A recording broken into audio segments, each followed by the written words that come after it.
Welcome to Toll 101, Introduction to Tolling, Toll Principles and Practices.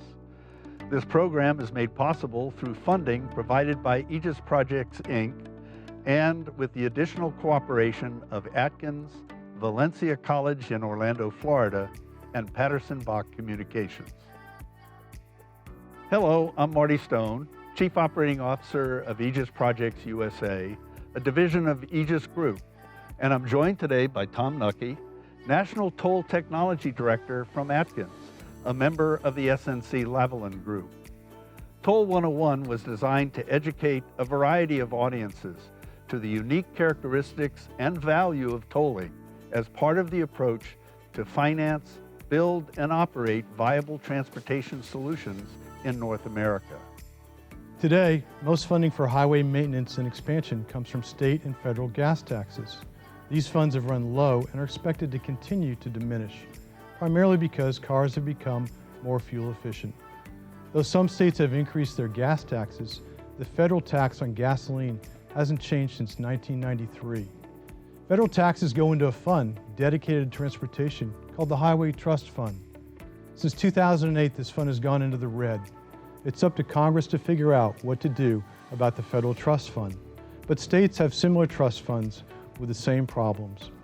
We believe tolling is a very important part of the overall solution of the surface transportation problems facing virtually every urban area in North America.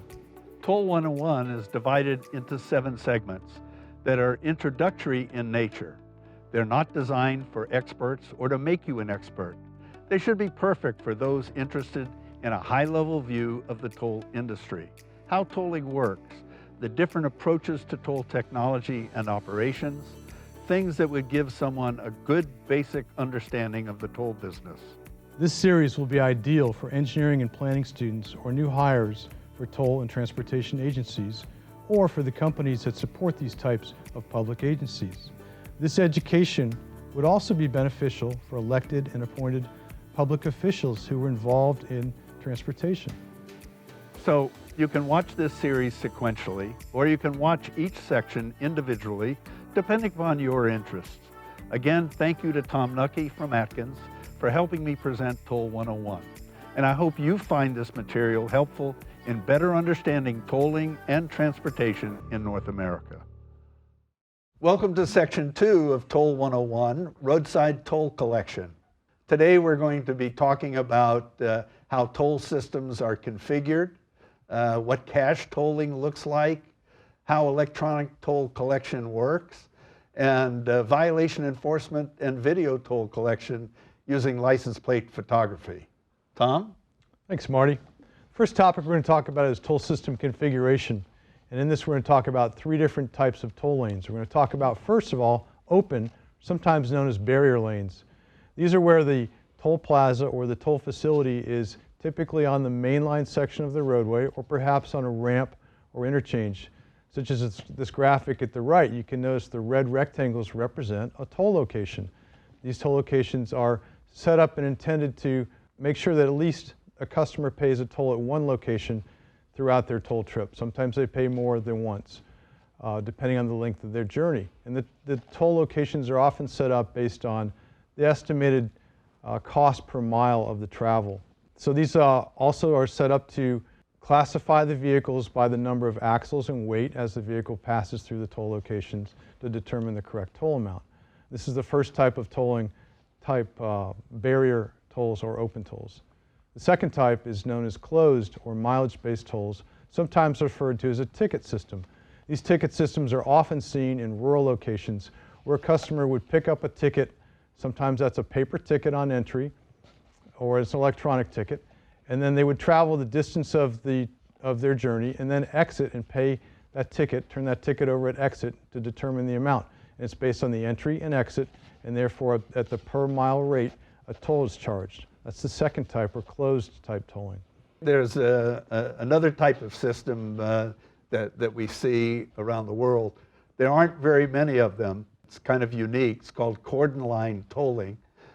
These are tolls that are based on driving into or out of a certain area, and they usually find them in urban areas.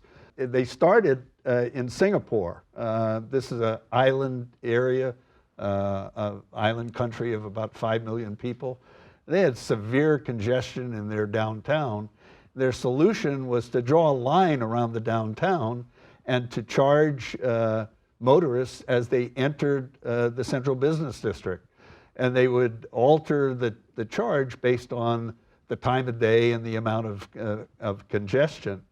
And to do this, they developed one of the first electronic road pricing. That's why it's called ERP in Singapore. But they developed one of the first electronic road pricing systems in the world. They were probably the first to do this Cordon line type tolling. It's been picked up later in a number of other communities. The most notable ones in Europe are Stockholm and London. And in London and Stockholm as well, this type of tolling is done with cameras that take pictures of the license plates as the vehicles drive in and out of the central business district. This wasn't used as much to raise revenue as it was to control congestion, but it is a form of tolling, and because the revenue became so much from these projects, the revenue generation became a much more important part of it. So they become both congestion and revenue generating projects. And often that revenue goes to serve transit and other methods to get people in and out of those tight, highly urban areas. Yeah, in London, they used a lot of the revenue to support their tube system and their bus system. And the same thing is true in Singapore, which as a country has one transportation agency that manages all land transportation. So they put all of their revenue basically into one pot and use it for the mobility benefit of the people who live in Singapore. So let's talk a little bit about some of these toll lane types. The first one I want to talk about is a cash toll lane. And the cash toll lanes actually go way back to the Roman days. The person would enter the toll road in Roman days and stop at a point and pay their toll with the coins. So today we still have cash lanes, even over all this time, but we have a lot of neat and new technology in these cash lanes that we're going to talk about now that make them operate. So when a customer enters a cash lane, and this is a single, what we call channelized lane, typically there's a toll booth to your left as you enter the lane. There'll be a loop or other device in the road that calculates what type of vehicle you are, how many axles you are, and then displays that information to the toll system. You as a customer will come up, roll your window down, make a cash toll payment to the collector there, and you'll make change. And there'll be an interface and interaction between you and the toll agency through the toll attendant. The information will be displayed back to you as to what your change is, and you'll typically have the option to get a receipt. Oftentimes there'll be a light that says thank you and go, and a gate that may or may not be there, a gate, and if so, the gate would open to let you pass through the lane. And so these are known as cash lanes. They're the original form of toll collection. As I mentioned, they date way back to the Roman days, but they're still used today for many agencies. Value in these is there's the customer interface. Sometimes customers want to ask directions or have other communication with the toll attendant. And also they provide really an interoperable way, and they're all cash-based. Everybody has cash, so you don't have to worry about interoperability. It's actually the US dollars typically. To me, cash is interesting because this cash toll collection really has laid the groundwork for the more sophisticated electronic toll collection that we do. A lot of our business rules and a lot of our operating procedures are still based on how cash was done in the past. Yeah, that's a good point, and an example of that is classification based on axle, right? We have technology now that's really good at measuring height and width and length of vehicles, but oftentimes we still use 2-axle or 3-axle as a classification to determine the rate, so we have to detect axle counts. And the reason that is a toll collector could see the number of axles on a vehicle, and therefore that became the standard for classifying vehicles, and we've had to adapt technology to be able to see axles as well. I know later on in cash lanes they built in these buried loops or treadles in the lane that actually did the counting, but it's interesting that it started with being able to look and see how many axles there were. Cash also presents some other issues. One of them is the amount of land it takes to build a toll plaza. These are some pictures of some pretty large urban plazas. It's not unusual to see somewhere in the vicinity of 14 to 18 lanes at a large mainline toll plaza. I think the record is 37 lanes on one of these cash plazas going into New York City. But it's quite expensive to build this kind of a footprint into a toll facility. And as you mentioned, it is a way to maintain contact with the customer. The customer can ask for information, and actually the attendant can pass out information.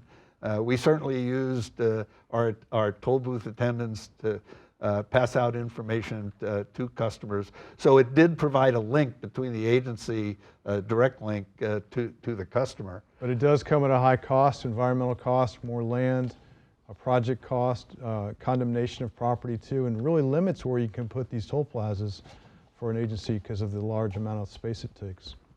So on the machine side, I know this is one approach to trying to change the way cash collection was taken. I think it started back in around the 1950s, yeah.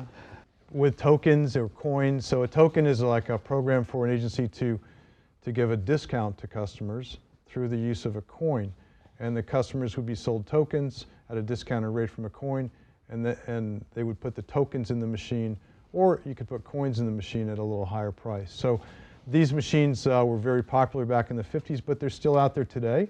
They've been modernized to allow credit card interfaces to them. Some cases even Bluetooth or near-field communication type interfaces to them. They can also issue tickets. And so they've adapted over time, but they still carry a heavy price. They're very expensive machines. And then the maintenance of these machines is a pretty significant effort for the technicians to keep these machines, which have moving parts and electronics that are exposed to rain and wind and customer interfaces. So these machines are becoming less popular over time because of the cost and the level of maintenance. And we're going to talk a minute about the processing capability of how many vehicles we can get through these types of lanes. I know we see a lot of these machines used in Europe, right. Especially on rural turnpikes and toll roads where they're out in low volume areas and ramps where they just don't have the need to have a human toll taker 24/7 at these locations. Because they do cut that operational cost by not having to have staff there, yes. One of the costs associated with cash, I know this is something that a lot of people don't realize, but a big piece of the cost has to do with actually taking the cash and the security that you put on cash. When you look at the overall cost of cash collection, it's really broken down into the labor, the maintenance of the equipment, and then the security, the amount of security and cash counting and handling of the cash, which actually is a very expensive part of it. In fact, I saw a recent study, Marty, with cash collection costs being about 50 cents average per transaction across the country, as compared to some other methods like electronic tolling, which are like 18 cents. So upwards of 3 times more expensive to collect a cash toll. Cash collection, that's one of the 4 detriments of cash collection, is that it is expensive. It's also inefficient, it's labor intensive, and it's cumbersome sometimes for the customer. Well, and you know, it makes our customers stop on their travel, right? Nobody wants to stop on their journey to pay a toll. And that's what Jim Ely used to say. Yep. Jim was the former CEO of the Florida Turnpike. He was also a past president of IBTTA. And he was famous for this quote: "There's nothing worse than waiting in traffic, except waiting in traffic to pay a toll." So he was a big proponent of moving to electronic toll collection. And I know he was behind a lot of the efforts in the Florida Turnpike to move to ETC in Florida. Now we're going to talk specifically about the amount of vehicles you can pass through the lanes. And this is important because as we design either barrier plazas or ticket plazas, we want to make sure there's the right number of lanes to match the volume of the roadway or the capacity. So this graphic shows the capacity in vehicles per hour that a single lane can process. So looking at ticket, that's about 250 vehicles an hour on the exit side where the customer has to make payment. On ticket entry, where they simply pick up a ticket, they can get up to 500 vehicles an hour. When we talk about a manual cash lane where there's an attendant in the lane, it's typically about 400 vehicles an hour, but that's a lot of variability in that. If there's a tractor trailer there, it takes a lot longer to make change with a tractor trailer for attendant than it does for a small car or a motorcycle. And then the other type is the coin lane that we just talked about with those automatic coin machines, and they process about 500 vehicles an hour. These numbers, I think, tend to be very optimistic. When you're in the real world where people stop to ask for information, they fumble for change, whether it's either in a manual lane or a coin lane, I think it's very difficult to hit these numbers. That's right, and actually the toll amount affects it too. If it's a 15-cent toll versus a $1 toll, it's more difficult for people sometimes to find that change or the toll attendant to have that change available. And we also want to talk about the advent of the new technology, and we're going to talk a lot about these types of lanes later today, but the dedicated lane at a ramp or a mainline location or the ORT lane, and these all involve electronic toll collection. Electronic toll collection was really the disruptive technology that's changed toll operations for the future in many good ways. So the first type of lane, a dedicated ramp lane, is simply an ETC only, meaning electronic toll collection only lane, that there's no encumbrance. The customer doesn't have to stop to do anything. They simply drive through with their electronic transponder or their account. And that can either happen at an interchange ramp or on the mainline location. And then finally, the most highest capacity lane, up to 2,100 vehicles an hour. And those numbers come basically from the Highway Capacity Manual. 2,100 vehicles an hour can pass through an open road single tolling lane where there's no stop and vehicles are traveling through at highway speeds. Many of those dedicated lanes are actually retrofits into old toll plazas. I know we have some examples of that later. But moving from cash to electronic toll collection really changed the type of equipment that we're using. It changed the equipment, and this is some examples of some of the types of equipment you'll see in a dedicated or an open road tolling scenario. So I'm going to start over on the right-hand side of the graphic with the onboard unit. This is known as a transponder. This is a device that the customer carries in their vehicle that's registered to the agency or an operator's account. And then so that device, while it's traveling on the roadside underneath the overhead gantry, communicates to an antenna. The antenna modulates a signal from a reader that actually sends radio information back and forth to the transponder. It reads the serial ID on the transponder and can write information back to the transponder. Next to that is a vehicle detector or classifier. These can be overhead lasers or in-pavement loops or video type classification devices. And they're actually sensing to see what kind of vehicle went through the lane, how many axles were on it, how tall is the vehicle, how wide is the vehicle, what speed is it moving at. And that's all used to determine what the toll rate should be for that specific vehicle. And then there's lighting and sensors and cameras that take pictures of the front and rear of the vehicle typically, specifically if they don't have a transponder, because we want to go back and collect from that video image. And all this is integrated into a roadside unit where there's what we call lane controllers and readers and computers and servers and network gear that communicate this data back to a more centralized processing point. And the one thing I want to mention here is, think about it, as you're driving down the road, you're traveling at 70 miles an hour, that's 100 feet per second. And that only gives us about 2 milliseconds, 2/10 of a second to gather all this data. So you think when you're driving on a toll road it's pretty simple, but actually the technology behind this to gather all these pieces of information, associate the vehicle, determine what to charge, record it, has to be done in 2/10 of a second, and we don't get a second chance to do it once you go through there. And I know there are a number of different types of transponders as well. Right, so we're going to talk about the most common ones today, and this is based on dedicated short-range communication technology, that's DSRC, or RFID, and that's radio frequency identification. So there's really three main types of transponders we're going to talk about today. The TDM protocol, that's time division multiplex, and that has an active battery in it where the battery will send a signal from the transponder as it gets in the toll zone, waking up the transponder to that overhead reader I mentioned. The second type is a little different. It's a passive technology, meaning it doesn't have a battery. What the passive technology does is it takes the radio signal from that antenna overhead and modulates itself in the transponder and reflects that signal back to the overhead reader. In that reflection, it's able to send its unique serial ID, or it's able to actually write information into that. What's key to these type of transponders, these passive transponders, is that they don't have a battery in them, and they never need a battery replacement, so they have a longer life. And the passive transponders come in two typical types. They're based on an ISO, which is an International Standards Organization specification. They're referred to as 6C, 6C protocol, or 6B protocol. And so you take these different types of technology, whether it's active or passive, and then you integrate them in different products for the functionality of the road. And so over on the right-hand side of the slide, you'll see what we call multi-mode or switchable tags. And these can switch from high occupancy vehicles to high occupancy toll type tags, meaning if you've got 2 or more people in the car, you can get a discount if you slide that transponder or press the button into high occupancy mode.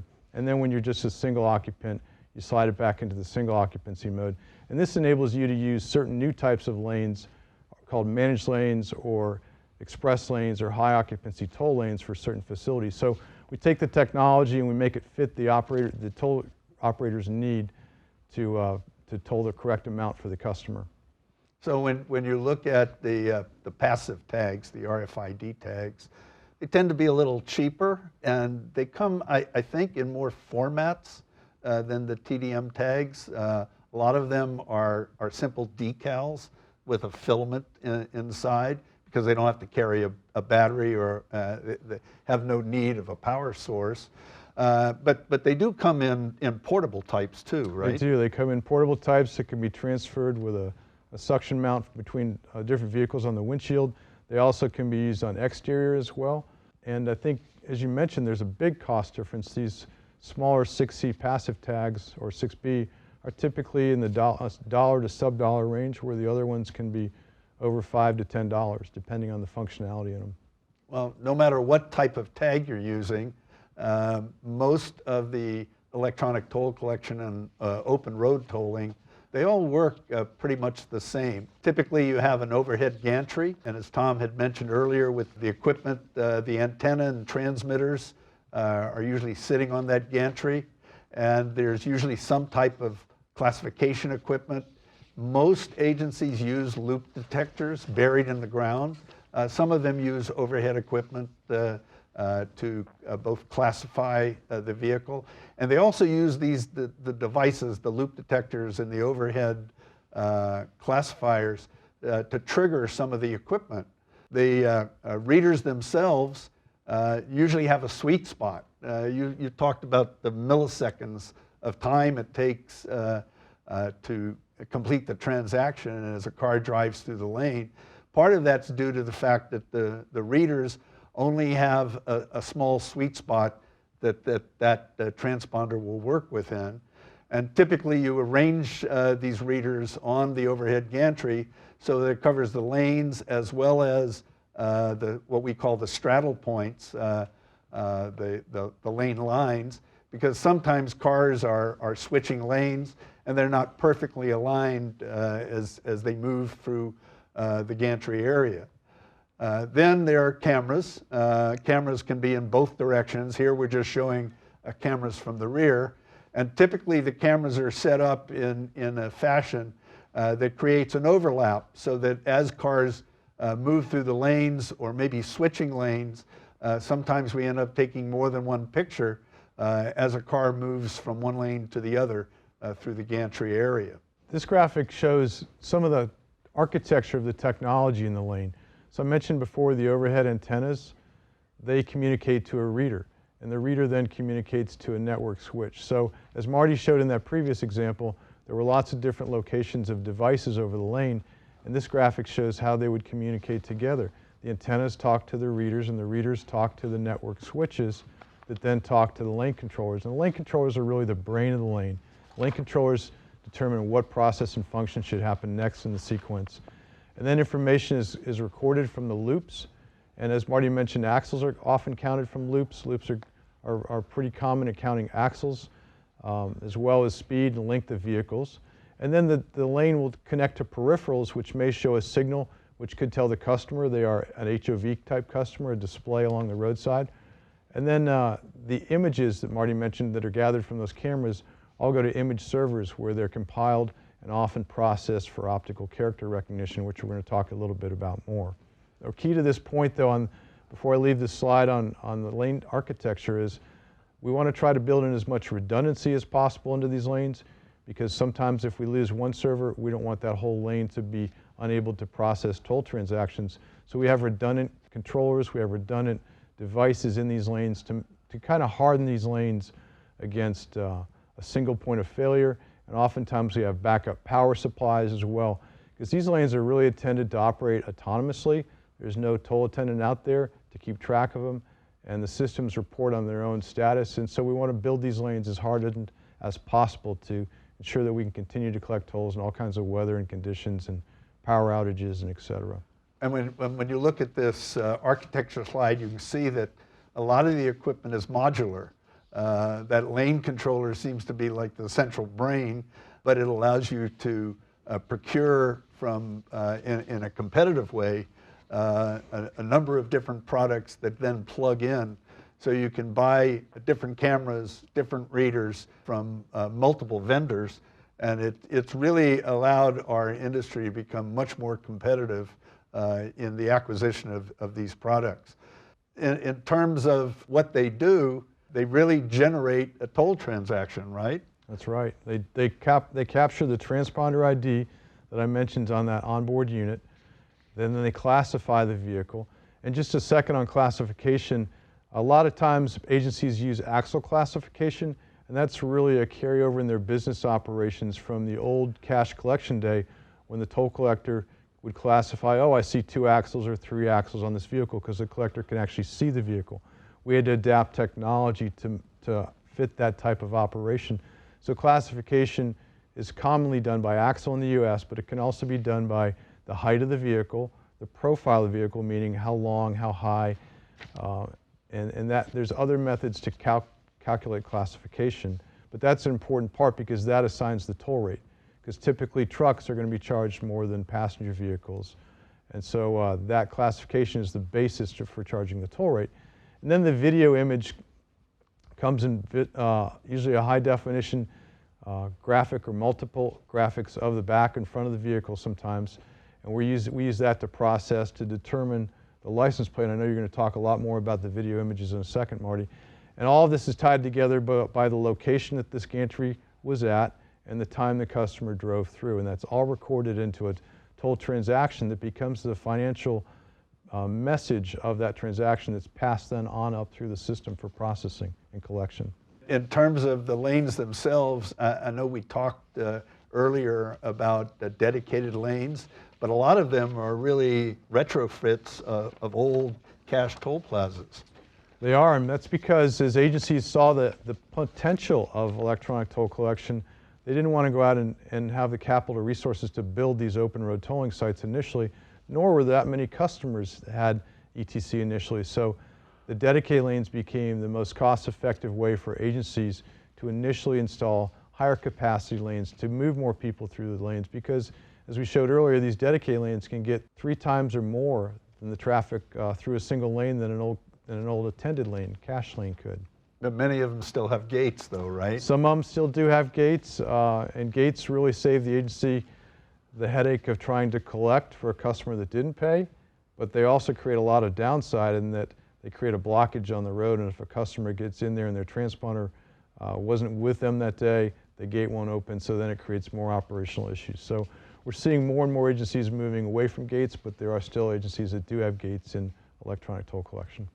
So we also talked about the free flow lanes, or the open road tolling lanes, and these free flow lanes are the most common way in the modern form of toll collection. The advantage to them, as I mentioned earlier, is you can get up to 2,100 vehicles an hour through. The customer doesn't have to slow down, there's no stopping. The real key benefit that we don't talk a lot about is the safety impact that open road tolling has brought to toll collection. No longer does a customer have to stop. We've taken away those rear end collisions that might have happened at at an old cash plaza in the past when people had to stop and go to make the payment. And customers go through unfeathered at highway speeds, and we collect the transaction based on this technology I mentioned. And as I mentioned, 0.2 of a second, you can get 3 to 4 vehicles sometimes going through that toll zone within a second. And so the technology has to be sharp and has to be redundant to be able to capture those. The safety angle is really important. I think most of the research that we've done over the past 20 years has shown that more accidents occur on toll roads in and around the toll plazas, the cash toll plazas, than at any other point. So it's really a valuable piece for the free flow toll lanes and open road toll lanes. And as you mentioned earlier, you showed that graphic of 37 lanes in congestion.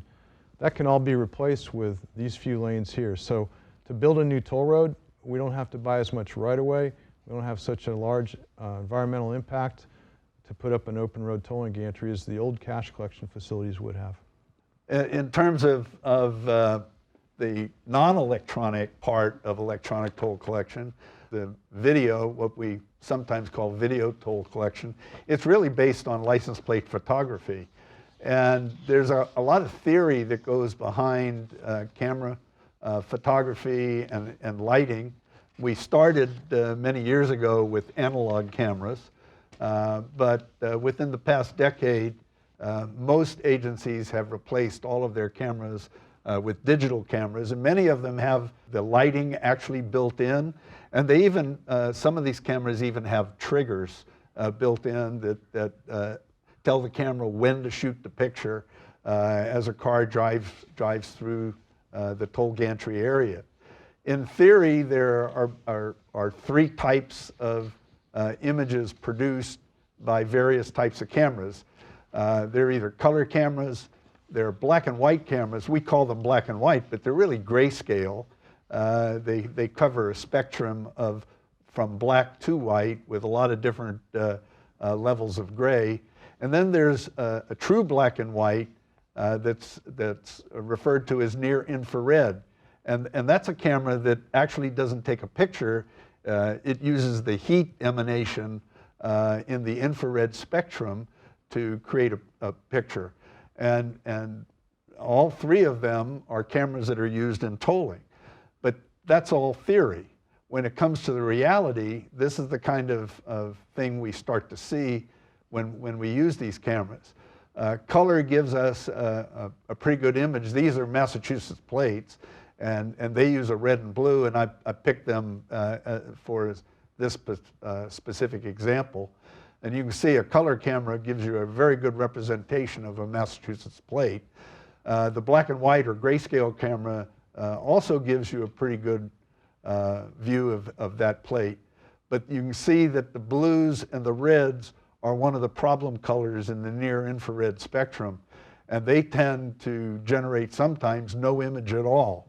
So there are some areas in the country where near infrared is not a good camera to pick, but if you're in an area where there are clear colors in the infrared spectrum, they are still viable cameras. The problem with the reality of cameras and license plates, though, goes much further than just color or black and white or infrared. Most states now have multiple license plate types. And when we look at license plate photography for toll collection, we really collect 3 types of information from the license plate. We collect the plate number. We have to understand what state it's from, what we call the jurisdiction.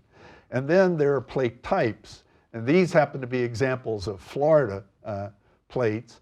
In the state of Florida, for instance, there are over 350 different plate types. And this makes video toll collection very difficult in trying to understand not the plate number, but the plate type. And what complicates this even further is that many states use the same plate numbers on their plates with a different plate type. Those 2 plates from Nebraska are perfect examples of that. those are two of the same plate numbers on two different plate types in the state of Nebraska. And other states do this too. They issue the same numbers on a different plate type. But license plate photography is also complicated by a lot of other things. Small characters, what we call stacked characters, unusual graphics on the plate sometimes make the characters hard to read.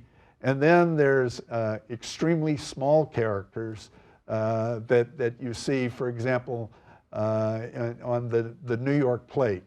And then a lot of states use different fonts for their main plate numbers, but some states do not. So it makes video tolling and license plate photography very challenging. The way we attack this is that we use a combination of both humans and machines, hardware and software, as well as manual review of the license plates. This allows us to automate some of the process, but there are things that humans can do that machines really have a hard time processing. And on the other side, there are some things that machines do that humans can't even approach.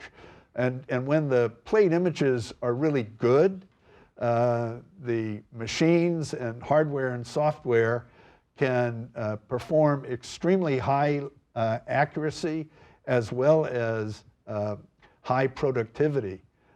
In fact, hardware and software can go much, much faster than human review if the plate images are really good. But if the plate images are distorted, if they're low contrast, if they're not very sharp, humans tend to be much better at reading the plates than machines. To give you an example of how machines work, they use a process called optical character recognition. And these systems actually train the computers using software to recognize certain fonts on the license plate. So a font will be broken down into very small pixels. The software can be trained to recognize certain fonts. And that's why font recognition becomes one way of identifying a particular state. So you may not be able to read the state jurisdiction, the small characters on the license plate, but from the font on the license plate, you can tell what state it is. When you have a clear picture and the software has been trained properly on the font set, these machines can read plates with extremely high accuracy and very high speed. We also, in the hardware and software area, have a thing called fingerprinting, sometimes referred to as vehicle signature recognition. This is a lot like the facial recognition that you see on television all the time, but it allows us to take a picture of the rear of the car, read the license plate, make sure it's accurate by what we call human truthing the image, and then we place that image into a digital file. The next time we see that vehicle and we take a picture of that vehicle, before we go to image review, we actually will compare that image through the fingerprinting system with the digital file that's in our database. And generally, when we see a match on these types of plates, that match is absolutely correct. Very rarely do we ever see a fingerprinting match show an incorrect plate. Humans, on the other hand, have an incredible capacity to perceive details and see things that machines just absolutely cannot understand. The human mind is an amazing piece of machinery. It can do things that machines just absolutely cannot do. And the perfect example of that is the CAPTCHA system. All of us who use computers are very familiar with it. It's what allows us to verify that a human is actually on a computer program and not a machine trying to hack in or invade a computer program. And it's amazing. Machines just cannot read those squiggly little letters in the CAPTCHA verification boxes, but humans have no problem doing it at all. To give you an example of that, if you'll look at this picture and lay your head to the left and squint your eyes, can you tell me what you see on the screen? George Washington. You're right, it is George Washington. But a machine can not look at these pixels and determine what this is. But it's really fairly easy for a human with a human intuition and a human understanding of history and have seen pictures of George Washington in the past to be able to determine exactly what this image is. And so, Marty, that's really great coverage of the image side of tolling. And I think it's so important in modern open road tolling and all electronic tolling where there is no cache collection. We generate so many images of vehicles that didn't have a transponder, and all these images have to go through a review process. And part of it, as you mentioned, is the automated process. And I know agencies generate tens of thousands to millions of images a month that have to be reviewed and determined to match a certain vehicle. And that automated part is key to it. I'm going to talk a little bit about how that process happens now. So we typically see a double-blind review process in agencies that really perform high accuracy measurements. So initially we get the plate image, as Marty described, and how we get it, and in the different ways it's captured by the different camera types. We get that plate image back at a processing center, and we have one human, if the plate has never been seen before, or perhaps the plate was not readable, as Marty mentioned, that we send it to a human for review. And then that human reviews it, and we have a second human review it as well, and this is called double blind. So the first person didn't know what the second person was seeing, and the second person didn't know the results the first person put in. But if they both come back the same, then they match, and that plate's determined to be accurate, and that moves on to billing or potentially into violations. If they don't match, then we have another more senior human review it, who might be used to looking at different plate fonts from different states and might have a better understanding of that if the plate's out of state, as an example, or may have stacked characters, or the plate might be damaged, and we have a more experienced person take a look at that. And then again, if that matches, that goes into billing, and if that doesn't match, well, then it goes into the next step, which is typically a rejection or escalation to a manager for further processing.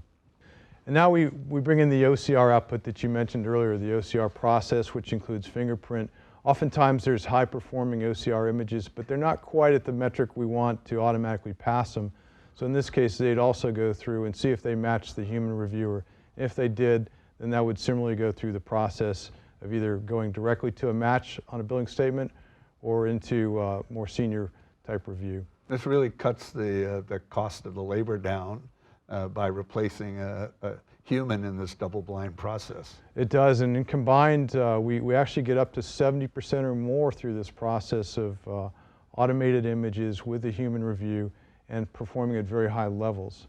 In fact, I think 99.95% is typically a benchmark we look toward getting in accuracy.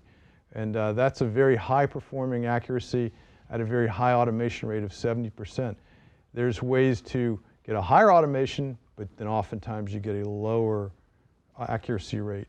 And I know you've got some thoughts on the importance of accuracy too, right? Well, at 99.95, which is what you often see as a requirement at a lot of toll agencies, that means 50 errors on 100,000 images. Yeah. And if a large agency is doing 200,000 or 300,000 images a day, that could be 150 mistakes. Those mistakes end up costing the agency a lot of money downstream. Often it means somebody gets an incorrect bill. You have to reprocess the bill, send the invoice out again through the mail. It can be very expensive. It can cost you somewhere between $3 and $10 on one single transaction if you make that kind of a mistake. So there are some who are interested in more accuracy and less automation, as opposed to higher automation and lower accuracy. It's an interesting process to go through. There's a balance between how much it costs you to do this and how many mistakes you make, and how much of this you can automate. But the 99.95 has turned out to be a pretty good metric in this area. We're seeing that a lot of agencies are able to meet that or even exceed that in some cases, and that cost cannot just be in money, it can also be in reputation. As more and more errors go out, causes more phone calls, causes more doubting of the accuracy, and causes more internal work by the agency as well. So high-performing OCR and high-performing image review is critical, we think. Yeah, the public relation cost sometimes is more than the financial cost. Mm-hmm. So in this particular segment, we've talked about the roadside toll collection. And to summarize it, we've looked at how the systems are configured. We've looked at cash tolling. We've looked at electronic toll collection and all the various types of equipment. And we looked a little bit at the violation enforcement and video toll collection systems used to identify license plates. I'm Marty. And I'm Tom. And we hope you've enjoyed this segment of Toll 101 and that you'll take a look at one of our other modules. This program is made possible through funding provided by Aegis Projects, Inc., and with the additional cooperation of Atkins, Valencia College in Orlando, Florida, and Patterson-Bach Communications.